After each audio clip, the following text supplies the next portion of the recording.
En esta formación de trabajos en alturas, recomendamos que la información que se presenta a continuación es una síntesis del material de estudio de la formación CISO respectiva.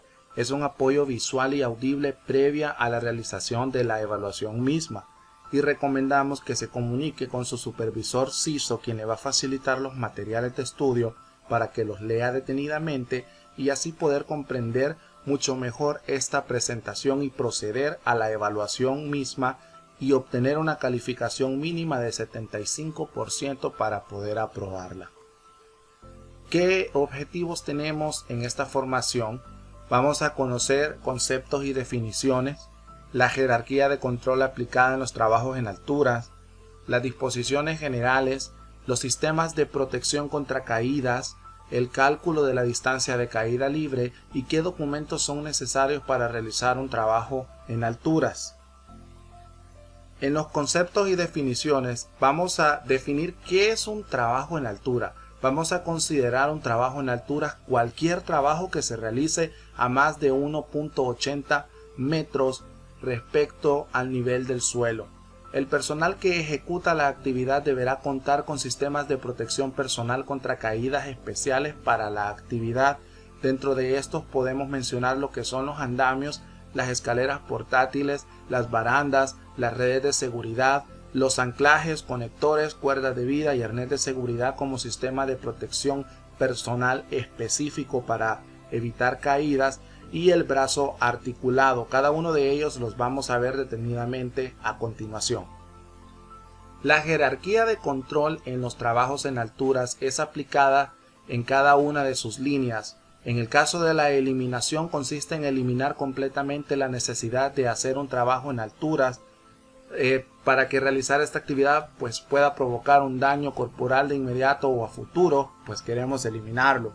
La sustitución consiste en reemplazar o sustituir un material o equipo o realizar una modificación en un área o proceso de forma tal que no sea indispensable hacer lo que es un trabajo en altura, aislar al trabajador de todas las fuentes de peligro posible a las que esté expuesto a realizar este tipo de actividades. La ingeniería consiste en reducir la exposición a los riesgos existentes en un trabajo en alturas haciendo uso de equipos o sistemas de ingeniería para lograr la mitigación de los mismos. Los controles administrativos permiten reducir la exposición a los riesgos presentes en un trabajo en alturas, concientizando a los trabajadores de los riesgos que estos representan, capacitando al personal de tal forma que conozca los equipos de protección personal que debe de usar para mitigar los peligros y aplicar procedimientos para realizar un trabajo de manera segura. Y el equipo de protección personal permite reducir la exposición a los riesgos presentes en un trabajo en alturas a través del uso de sistemas de protección personal contra caídas cuando llega a existir aún un peligro después de haber aplicado todas las líneas de jerarquía posibles antes mencionadas. En las disposiciones generales tenemos número 1, la toma de presión arterial en la clínica de la planta y con resultados buenos, y tener la formación en cuanto a trabajo en altura, que es la que estamos recibiendo en este momento, el personal que va a realizar la actividad. Número 2, el personal que realizará la actividad tiene que tener un índice de masa corporal no mayor a 30 kilogramos por metro cuadrado. Lo ideal es que sea igual o menor a 25 kilogramos por metro cuadrado. Número 3, la revisión constante de las condiciones de los diferentes sistemas de protección contra caída previo a su uso. Número 4, los operadores de equipos móviles que se sometan a alturas deberán estar capacitados y realizar los procedimientos de acuerdo al trabajo que ellos van a realizar. Número 5, la carga y descarga, el toldeo y sellado de camiones será realizado por personal capacitado en trabajo en alturas. Número 6, en actividades en canteras será indispensable instalar aislamiento en las zonas que no presenten protección contra caídas o un sistema de restricción de caídas. Y número 7, los equipos de protección personal requeridos para los trabajos en altura deben ser diseñados y fabricados cumpliendo requisitos establecidos en la legislación local.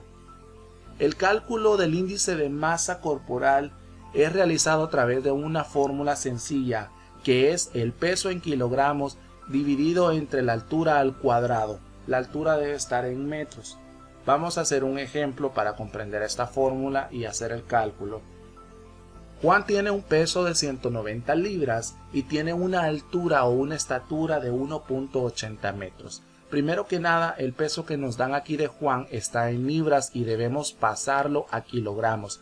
Un kilogramo corresponde a 2.2 libras. Por lo tanto, vamos a dividir las 190 libras que pesa Juan entre 2.2 libras, que equivale a 1 kilogramo, para poder obtener el peso de Juan en kilogramos. 190 entre 2.2 nos da 86.4 kilogramos. La altura de Juan es de 1.80 metros. En caso de que estuviera en centímetros, pues lo vamos a convertir a metros. En este caso ya nos lo dan en metros.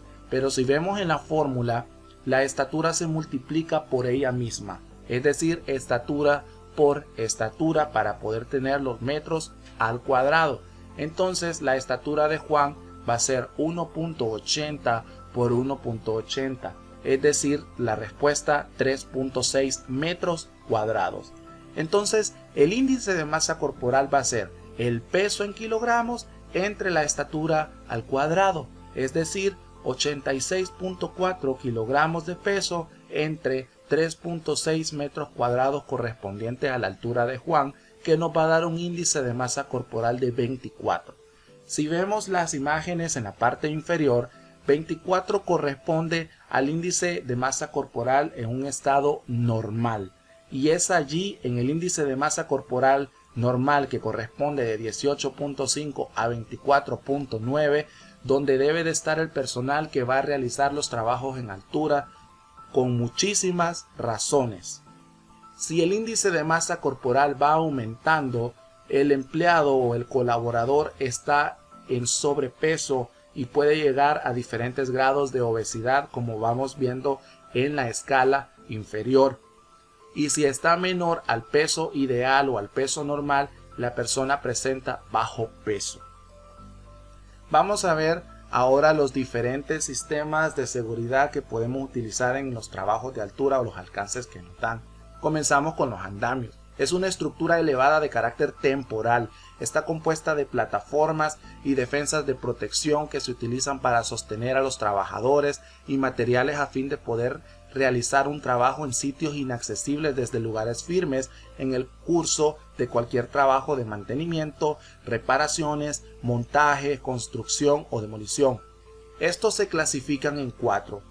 Tenemos los colgantes, como podemos observar en la imagen inferior izquierda. Luego tenemos los tubulares, como vemos en la imagen derecha. Los móviles de impulso manual, que está al lado de los tubulares, y el volado o voladizo, que a diferencia de los tubulares, estos están sujetos en un área en suspensión, no están directamente desde el nivel del suelo. Para ello tenemos que considerar las normas generales de uso de cada uno de los andamios. Tenemos que hacer verificaciones previas a ese uso. En la imagen, al lado de normas generales de uso, podemos ver las etiquetas que tienen que tener estos andamios, de modo que nos permitan corroborar que están en excelente estado para poder utilizarlo, o que están en mal estado debido a determinada circunstancia que ahí debe ser descrita luego de esa inspección, para que no se puedan utilizar y así evitar cualquier lesión posible. Además de eso, hay especificaciones técnicas en cada uno de los andamios que tienen que ser consideradas en cuanto al material con que se realizan, en cuanto a las cantidades de plataforma, los niveles, el armado, etc.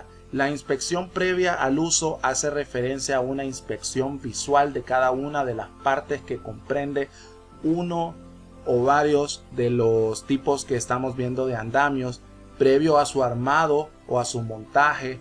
Si alguna de estas piezas presenta corrosión o hace falta, debe ser notificado para poder hacer las gestiones pertinentes, si se arma o no, para poder realizar el trabajo y los ajustes correctos para evitar cualquier accidente. Tanto en el armado o montaje como en el desmontaje hay una serie de procedimientos que se tienen que seguir al pie de la letra para poder garantizar que el equipo esté en óptimas condiciones de uso y en óptimas condiciones para un futuro uso. para que en el desmontaje ninguna de sus partes sea alterada, sino que pueda ser guardada correctamente y pueda ser utilizada en otra ocasión. Tenemos lo que son las escaleras, y estas se clasifican en 5 principales que las podemos ver en uso dentro de la planta. Tenemos las escaleras simples o de un solo tramo, que consisten en 2 piezas paralelas unidas en intervalos por travesaños. Está prohibido su uso para alturas superiores a los 7 metros. Esta la podemos considerar como la escalera básica o la escalera simple, como dice su nombre. Tenemos la escalera extensible o también llamada telescópica, que está compuesta por 2 escaleras simples superpuestas, cuya longitud varía por desplazamientos relativos de un tramo a otra y está dotado de peldaños antideslizantes, como podemos observar en la imagen. Tenemos la escalera doble tijera o tipo A. Esta permite el ascenso por cualquiera de los 2 lados de la misma, pero hay un límite de acceso a ella en cuanto a la subida.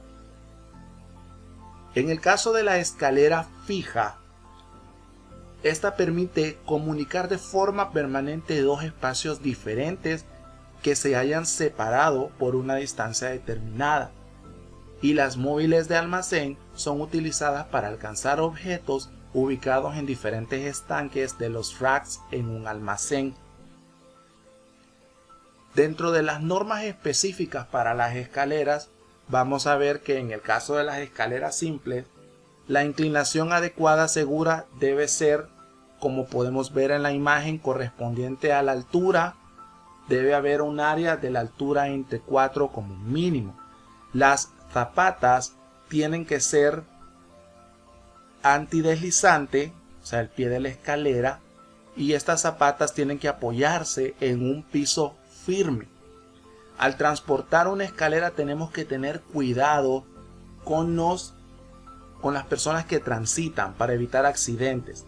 La altura de una escalera debe sobrepasar el techo por 1 metro, así como vamos observando en las imágenes, y nunca debemos de subir a una escalera con cargas. Tenemos que utilizar nuestras manos como apoyo en el momento de subir. Si llevamos cargas, entonces podemos correr riesgo de caída, así como cuando ubicamos una escalera cerca de las puertas. Al menos de que estén completamente cerradas, de igual manera no se recomienda. Por lo tanto, tenemos que ubicarnos lejos de las puertas para evitar posibles accidentes. Y nunca se debe usar una escalera para transportar materiales, como vemos en la imagen inferior derecha. En las normas específicas de las escaleras de 2 bandas o tipo A, la manera correcta es que tenemos que verificar siempre la escalera. No se tiene que extender más allá del alcance, tenemos que tener un agarre firme, tenemos que subir mirando frente a la escalera con zapatos con suelas antideslizantes, peldaños limpios, asegurar las zapatas y una superficie firme donde ésta esté colocada. Una manera incorrecta de utilizar esta escalera es en situaciones de alto riesgo. Por ejemplo, hay una presencia de un objeto que ya cae encima del trabajador, no podemos utilizar. Sobre extenderse más allá del alcance, como podemos observar en la imagen, intentar alcanzar más de lo que realmente nos permite con seguridad esta escalera, no agarrarse firmemente sobre la escalera, utilizar los últimos 2 peldaños, no los debemos de utilizar. Este es un margen de seguridad que nos permiten evitar la caída. El uso de zapatos que no tienen suela antideslizante, sino que al contrario, estas deslizan. Entonces no debemos de subir a una escalera de esa manera o con ese tipo de zapatos. El uso de herramientas en los peldaños, colocarlos allí para tener acceso, no debe de ser así. Es preferible recibir un apoyo o tener alguna manera de alcanzarlas estas antes o previo a la subida de la misma. Los peldaños con material deslizante no los limpiamos correctamente previo a su uso, o la superficie donde está colocada la escalera no es fija, no es firme, sino que es desnivelada y más bien hay objetos ahí que pueden repercutir a que nos podamos caer. Las normas específicas en cuanto a las escaleras extensibles o telescópicas, pues una manera correcta es que no se debe de extender más allá de su alcance. Tenemos que tener un agarre firme, usar zapatos con suelas antideslizantes, los peldaños tienen que estar completamente limpios, hay que mantener un traslapo mínimo de 0.91 metros hasta la escalera y de 10.97 y de 1.22 metros para escaleras de 12.19 metros, todo depende de la altura de la misma. Hay que verificar la escalera que esté en perfectas condiciones de uso.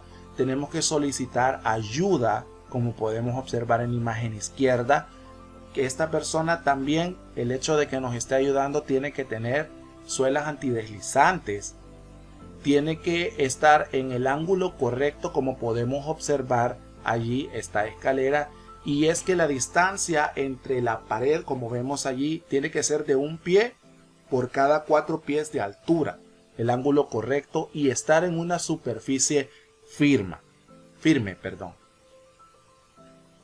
y estar en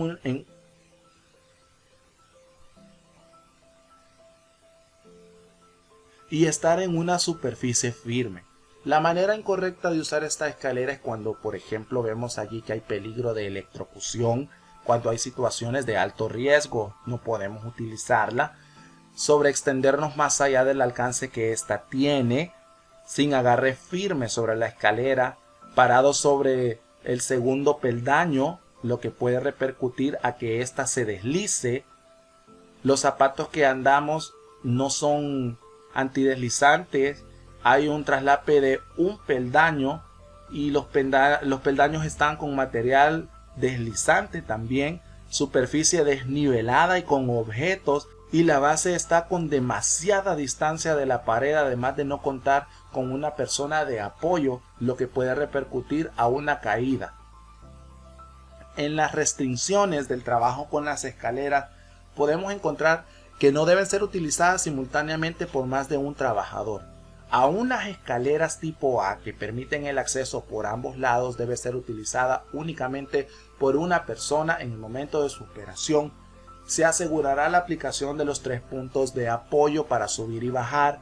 Se prohíbe el transporte o manipulación de cargas por o desde escalera de mano, cuando por sus dimensiones o peso puedan comprometer la seguridad del trabajador.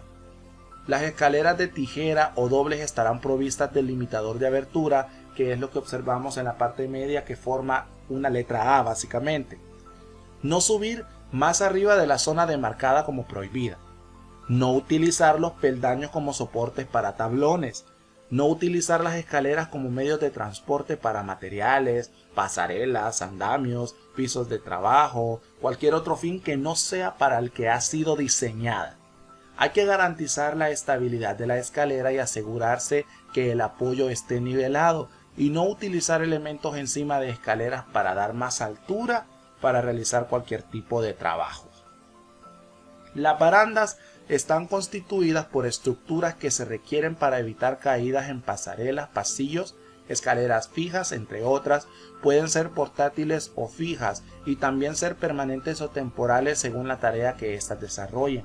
Las que son fijas deben quedar ancladas a la estructura propia del área de trabajo en alturas y siempre deben estar identificadas. La altura mínima de los rodapiés debe ser de 15 centímetros.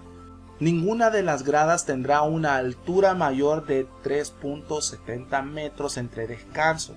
Los descansos intermedios tendrán como mínimo 1.12 metros en dirección a la escalera.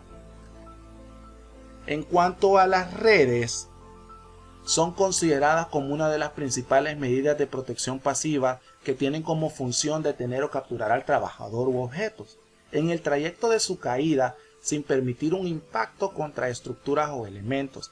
Requiere poca o ninguna intervención del trabajador que realiza el trabajo. La red debe poseer como característica de diseño básica el poder soportar el impacto de la caída del trabajador, garantizando que no se golpeará con ningún obstáculo debajo de ella.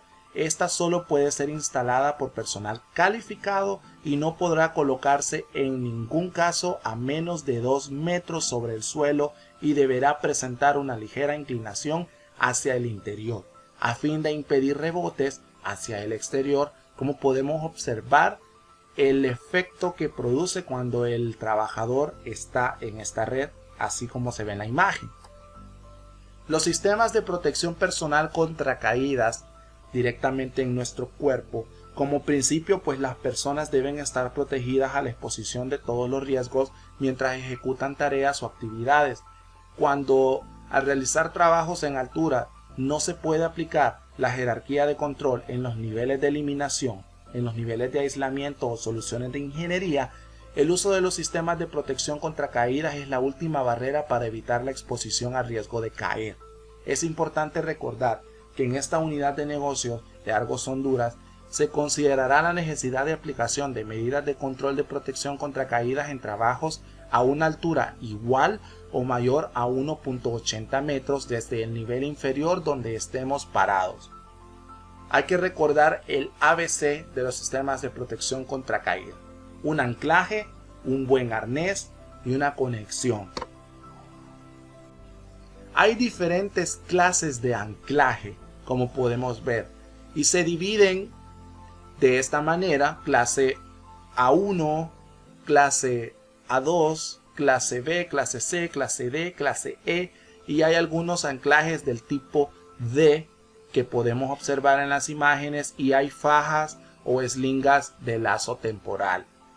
Los anclajes de tipo A1 son anclajes estructurales para ser fijados en superficies verticales, horizontales e inclinadas como las paredes, las columnas o zonas superiores. La clase A2 son anclajes estructurales para ser fijados sobre tejados inclinados. La clase B son dispositivos de anclaje provisionales transportables. La C son dispositivos de anclajes equipados con líneas de anclaje flexible horizontal, como vamos viendo en las imágenes. La clase D es un dispositivo de anclaje equipado con rieles de anclaje rígidos horizontales. Y la clase E son anclajes de peso muerto para ser utilizados sobre superficies horizontales. Hay anclajes tipo D cuyo nombre proviene por la forma de esta. Y tenemos fajas o eslingas de lazo que son de uso temporal. De acuerdo a la norma EN 795 y las situaciones de trabajo que pueden presentar en una industria, existe una tabla de recomendaciones de uso de los dispositivos de anclaje. Todo esto va a depender de qué situación de trabajo se encuentra y qué dispositivo de anclaje es el ideal para este. Ya sea que estemos trabajando en grúas, en silos exteriores, en torres eólicas o un panel publicitario, aquí se nos muestra cuál es el dispositivo de anclaje adecuado para esa ejecución de tarea. En la administración de riesgo vemos que hay 3 tipos de sistemas de protección contra caída. Tenemos el sistema de restricción, tenemos el sistema de detención y tenemos el sistema de posicionamiento, cada uno con una función específica. La retención no nos permite llegar a ese punto donde hay un peligro de caída. El sistema de detención se activa para evitar que caigamos al nivel del suelo. Y el sistema de posicionamiento nos permite movernos en alturas de modo que no caigamos tampoco. El cálculo de la distancia de caída libre sirve para asegurar la efectividad de un sistema de arresto o detención contra caídas. Este cálculo determina la altura mínima que debe de haber entre el punto de anclaje y el nivel inferior. Una distancia menor a esa altura mínima expone a las personas al impacto contra el nivel inferior. Es importante saber que el impacto generado por una posible caída se le conoce como factor de caída y la gravedad del mismo se define el propio factor y la longitud del sistema anticaídas utilizado. Hay varios factores como observamos en la imagen. El factor 0, el punto de anclaje está instalado por encima del usuario. El factor 1 el punto de anclaje está instalado a la altura del anclaje de nuestro arnés. Y el factor 2, el punto de anclaje, está instalado a nuestros pies o por debajo del usuario. El cálculo de la distancia de caída libre se concentra en esta pequeña fórmula que es la suma de las longitudes involucradas, y esta debe ser menor a la longitud real de la zona de trabajo. Para hacer este cálculo va a depender de cuál es el tipo de anclaje que estamos utilizando y también de cuerda de vida. En este caso, ya sea una faja de anclaje, una argolla en D o una línea retráctil. Vamos a usar el ejemplo de una argolla en D. Tenemos que considerar el largo de la línea. En este ejemplo vemos que es de 1.80 metros. Tenemos que también considerar el 1.20 de distancia de desaceleración. El 1.80 de la altura del trabajador, que en caso de que no conozcamos la altura del trabajador, vamos a tomar un factor ideal de 1.80. Y aquí involucra un margen de seguridad de 1 metro. Cuando sumamos todos estos datos, la suma de estos, o sea, las longitudes involucradas, tiene que ser menor a la longitud real que hay en la zona de trabajo, porque lo que se debe de procurar es que el sistema rescate a la persona, es decir, no debe de llegar al suelo, debe de quedar suspendida de modo que se rescató ante esa caída. Lo mismo ocurre si fuera en una línea retráctil. ¿Qué factores tenemos que considerar? Pues el largo del retráctil, la distancia de frenado del sistema retráctil, la altura del trabajador, puede ser 1.80 si no la conocemos, o si ya la conocemos pues colocamos la altura que corresponde, y el margen de seguridad en este caso es más o menos de 2.80 metros. Los documentos necesarios en un trabajo en altura son el formulario de evaluación de riesgo de caída, que permitirá identificar los riesgos existentes en la ejecución de una tarea en alturas, y los sistemas de protección personal contra las caídas que vamos a implementar. El permiso de trabajo en altura, que es la autorización y verificación de ejecución de la tarea en alturas por parte del supervisor Argos. El análisis de riesgo de la tarea, o ART, que deberá ser uno para cada actividad de trabajo en altura. Y el plan de rescate, que también deberá existir uno para cada actividad de trabajo en altura, debidamente revisado por una persona de la brigada o una persona competente. Los permisos para trabajos en alturas pues son 2 documentos necesarios, y estos están unidos en uno solo, en una sola hoja, revés y derecho, lo que es el permiso de trabajo en altura, o también llamado por sus siglas TEA, y el formulario de evaluación de riesgo de caídas, o conocido por sus siglas FERC. Vamos a ver qué es lo que cada uno de ellos nos ofrece, cómo podemos comprenderlo, cómo podemos llenarlo y la autorización antes de proceder a realizar dicho trabajo en altura.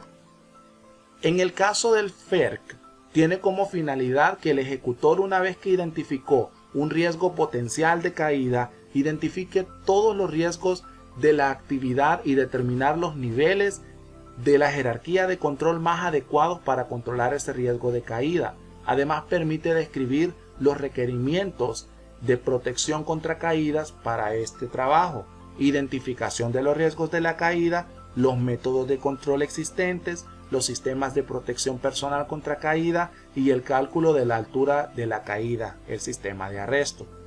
Si vemos cómo está formado este documento, pues establece el sitio de trabajo donde se va a realizar el trabajo en altura, la fecha, el área donde se va a ejecutar y una descripción breve de qué se va a realizar, así como la identificación de peligros de caída. Si este trabajo se está realizando a una altura mayor de 1.80 metros de altura, las actividades que se realizan y cuál es el peligro que identificamos y la medida de control a aplicar, el método de control existente en el sitio de trabajo según la jerarquía de control.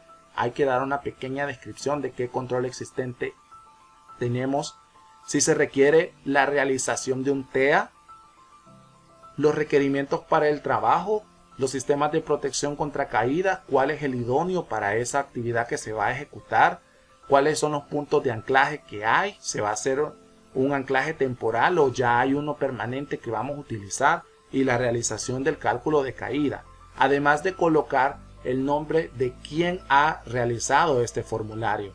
En el TEA, que una vez que hemos realizado el FERC, ese nos dirá si el personal estará expuesto a una altura igual o mayor a 1.80 metros o la actividad requiere el uso de EPP contra caída, por lo cual será necesario que el TEA, el cual deberá ser autorizado por el supervisor Argos, y debe de verificar si todos los ejecutores están conscientes de los riesgos de la actividad, si el EPP del trabajo en altura seleccionado en el FERC para esta ejecución de la actividad es el apropiado y está en buen estado, si se ha establecido una zona de caída, si se ha realizado un plan de rescate y además si el TEA debe detallar el nombre de los ejecutores que participan en esta actividad.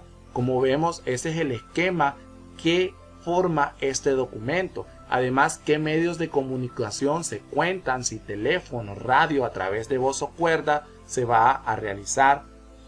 Se tiene que hacer el chequeo de la presión arterial y escribir el nombre de los miembros del equipo y que estos lo hayan hecho, así como la firma del líder del equipo de trabajo y la firma del supervisor Argos, en este caso, para poder dar por inicio la ejecución de esta actividad.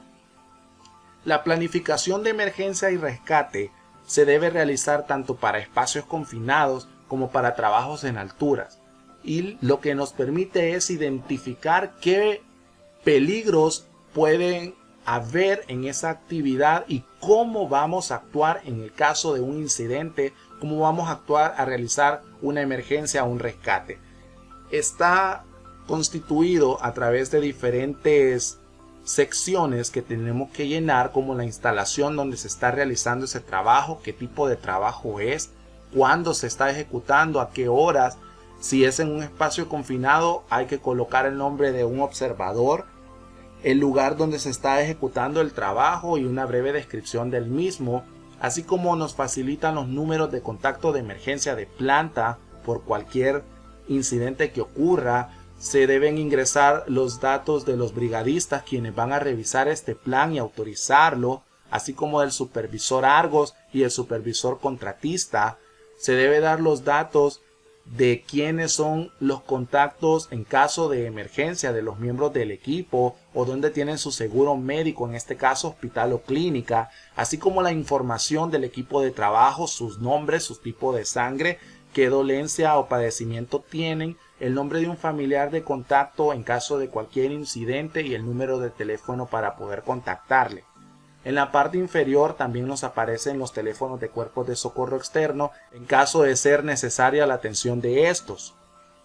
En la otra parte de este formato se contemplan los niveles de rescate que tenemos que identificar según la actividad o según la tarea en altura que se está ejecutando, cuál es el nivel de rescate que se debe realizar en torno a los riesgos existentes a esa actividad ejecutada. Y de acuerdo al nivel que se haya seleccionado, hay que describir brevemente cómo se realizaría este, así como determinar las formas de comunicación existentes, ya sea por voz, por radio o por celular o cual otro medio, si el entorno es ruidoso, si hay radios suficientes para el equipo de trabajo, si están los números telefónicos de todos los involucrados tanto en el ART como en el PTS, dependiendo cuál se esté utilizando, qué equipos o medios mínimos son necesarios para la intervención de rescate en menos de 10 minutos, los equipos mínimos para la realización de un rescate, ya sea que necesitemos un arnés de cuerpo entero con conexión a la víctima, o puntos de anclaje disponibles. Necesitaremos escaleras, cuerdas de vidas, mosquetones, trípodes, analizadores de gas, todos los equipos mínimos que necesitemos para ejecutar en 10 minutos ese rescate, así como la forma de accesar a la víctima en el caso del rescate, ya sea a través de un andamio, escalera, un brazo articulado, alar a la víctima a través del acceso, o de qué manera se va a hacer y las posibles obstrucciones que puedan existir para poder llegar a la víctima. Luego se procede a lo que es la validación por parte de los brigadistas, donde ellos verifican si este plan es congruente con lo descrito en cada uno de los procedimientos necesarios en cuanto a esta tarea o esta actividad, y si todos los miembros del equipo tienen su toma de presión arterial correcta. Luego de eso también ellos verifican las condiciones climáticas en caso de ser adversas y tomar las consideraciones necesarias y cómo se va a realizar el aislamiento de la zona de emergencia. La delimitación del área será a través de cintas, conos o de qué manera. Luego se procederá a la validación del plan, donde el brigadista o los brigadistas van a colocar su nombre y su firma y la aprobación de este plan por parte del supervisor con su nombre y su firma. Toda la información aquí provista está basada en información de documentos anteriores, la cual fue actualizada, y la reestructuración de los mismos en acompañamiento con la oficina CISO de la planta Piedras Azules en Argos, Honduras, para fines formativos. Y esta información adicional o extra de fuentes externas acorde a la formación provista y personal con experiencia dentro de la compañía. Trabaja seguro, quédate con nosotros.